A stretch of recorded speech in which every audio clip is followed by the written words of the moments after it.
I think when people go through Mill and look at those images, they say, oh, that's such and such. And in a way, they're right. In this corner, there's a waterfall. The water's coming this way. It drops over the waterfall. Down here, then there are some rapids, which means the water's dropping even more. And this is the low part right here. My name's David Macaulay, and I have been writing books now for about 40 years. I have a degree in architecture. I've always drawn or made models of things. Innate curiosity in sort of how things work. I grew up in England. I grew up until I was almost 11 and then left for the United States. Spent the last few decades right here in New England, more recently in Vermont. Basically have been able to do what I really love to do. I discovered that it wasn't that I didn't like architecture, I just didn't want to have to build it, except on paper. So the books I ended up doing allowed me to create some of the biggest buildings that were ever created. Cathedrals, for instance, the pyramid. I was in charge. What a great feeling that is. Just about everything is in print after 45 years. When I'm making my drawings, I'm making drawings to be reproduced. And I like to think that the art I make is the published object. I like having an exhibition like we're doing here at the Mill, where you can see some of the process brought to life, because there are the artifacts. I've created artifacts about artifacts. This is only the second time, I believe, that I've shown Mill work in Mill context, in a Mill space. Yeah, these guys, are there three of them? Yeah, that's the book. Yeah, this is the whole chronology of the book from 1793 to 1947. Mill is the story of the building of 4 mills from roughly the end of the 18th century, 1790s, up to about 1950, the transformations in these mills that were necessary because as the technology inside them improved, and this is technology for spinning cotton, weaving fabric, and so on. It was all textile related stuff. And I just wanted to sort of tell that sweeping technological story, architectural story, and humanize it by inventing enough people along the way to sort of bring it to life. You know, building up in layers, I've talked about this. I think we have 3 here. So there's the second layer, and then there's the total building. So you can see how I built these drawings up in pieces. That's how I build the drawings. The sketches start as, you know, a single idea and very crude, and then when I see it starting to work, I'll put another piece of tracing paper over the top of it and just retrace it, but more carefully, and so on.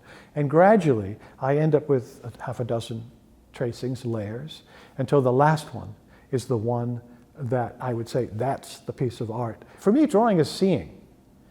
I can take all the photographs I want, but it doesn't mean I've actually really seen anything. Even better than just having all those photographs was having sketches made on site, because you really do get to know your subject. Mill was written after a number of architecture books, Cathedral, Castle, Pyramid, and so on. I would drive past these amazing mills. Not only are they wonderful buildings, in their simplicity there's a real elegance to them, and there's an attention to detail in them. But there was also the fact that it was the textile industry that brought me and my family to this country. My father worked in a knitting company in Bolton and became really competent with these machines. He was offered a job at a company, a textile company, knitting company actually, in New Jersey. And that was the beginning of a new life.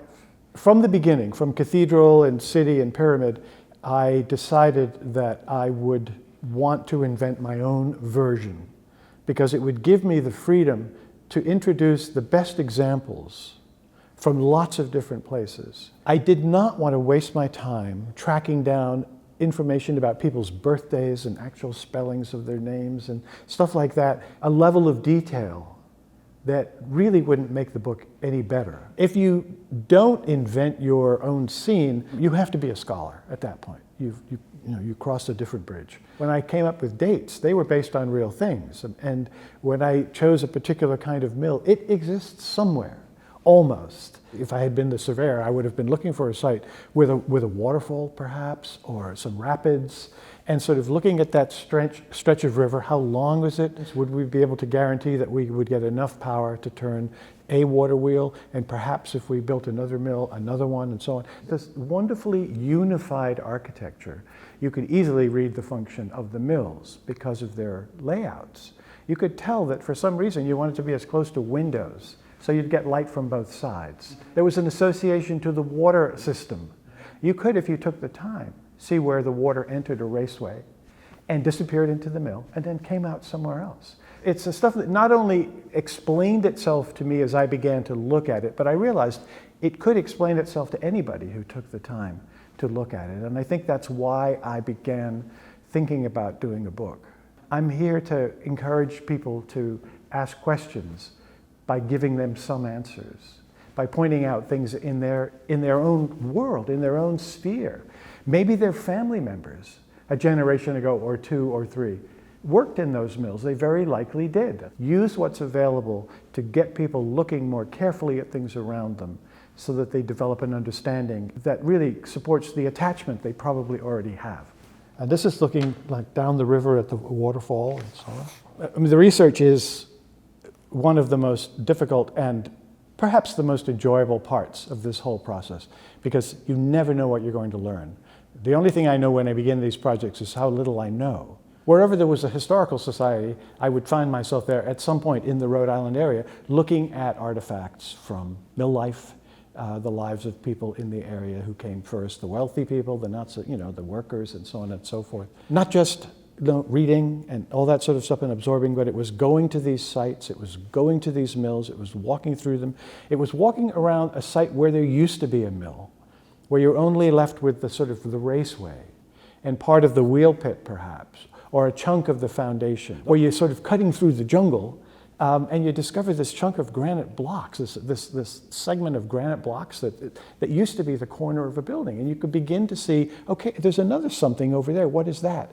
And you can begin by looking at these clues, remnants of arches. I mean, thank goodness that arches are so structurally stable, they stand forever. You've got those clues. It makes looking at these buildings not like looking at dull old factories. I use that phrase intentionally, because these are magnificent structures. The fact that we're still in one, it's just an example of the permanence of these things. The research then is, traveling, is looking at mills, spending a lot of time reading, a lot of time talking to people, taking photographs, and then sketching. Sketching. So I start making a sketch like this where I'm playing with it in different points of view. I'm already beginning to think about the translation of this, sort of the details and the facts and all that sort of stuff to the pages of the book, to the sequence that isn't going to be necessary in telling the story. Here's where you would bury the coin. If you were putting your coin in a place to bring good luck to this whole project, you'd probably put it in here somewhere. I want enough believable, accurate stuff to be able to tell a story that will reach an average reader. And they start to notice things, in their own lives, around them. They start to maybe notice other architecture. All because I bothered to take the time to take something apart and then put it back together in a way that would make accessible all the information behind it. And if it stirs even a little bit more interest in our history, it will have done its job. That's the story.